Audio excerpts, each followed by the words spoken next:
Well, we're on the promenade. I'd say a completely different day to when I was last here getting soaked. Of course, the most viewed video of the month. That was just amazing. I mean, did you actually see it yourself, or did you just watch all the pictures coming in? It was absolutely amazing. I was here, just to think, a week ago, I was here last Friday, and even as you were walking, you just could feel almost frostbite, and you had the lake in the sunken gardens. It was incredible. Was it the angle that made all the difference, that wind? That particular occasion? Exactly, and that angle is incredibly rare, mostly easterly, but to come into that point, we've not had, for a considerable amount of time, and obviously it with the spring tide and the freezing temperatures, but you couldn't have picked a completely different day, and it's just a week ago. It's bizarre. So, when we looked at it, all these slabs are coming up. It looked like a particularly bad mess. I mean, it's coming at quite a big money anyway, hasn't it, to fix it? Well, I mean, it is big money in one sense, but in a sense, in the scheme of the prom and the infrastructure, it was actually mostly superficial damage. Okay. So approximately 30,000 in terms of resurfacing. And this will be going at some point, right, in the future. Is this all part of your development of the prom? Will this all have a full makeover later on? It will have a. I mean, at the moment, we want to make it safe, and again, I want to sort of thank everybody for their patience during this time, but first of all, we want to make it safe. We want to obviously get the railings at the far end. As I say, it was actually damaging Ramsey that was considerably more and would be more expensive. Ultimately, obviously, as we tie in the prom scheme with our climate change adaptation work, we'll see obviously a seawall, and at that point we'll put a final finish on the walkway. So what the seawall? What, will we lose the view? Will we? In Castletown, where you have to add on. Well, no, it's about 1.2, but not all of it will be along the sea. Actually, along here, some of it will be set back, and will be part of. So on good days, you'll still have a view. Absolutely. But some of it we'll do earlier, like for example at the War Memorial, because that will tie in with where the horse tram stop is. So all this talk about. You haven't worked out the seawall stuff you had you? Yes. Okay, that's your view, and he had his view. But well, I don't know where that view came from. That was just made up.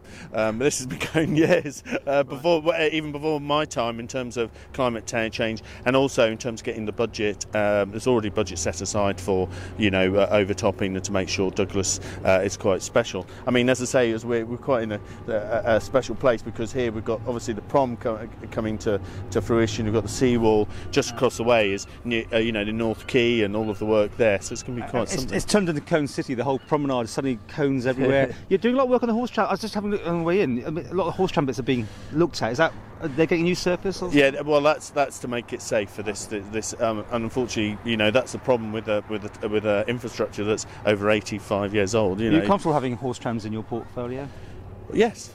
It's good. It's good. I mean, it's as I say, I always think it's such an exciting scheme, the prom, because it's got such a mix of uses and space.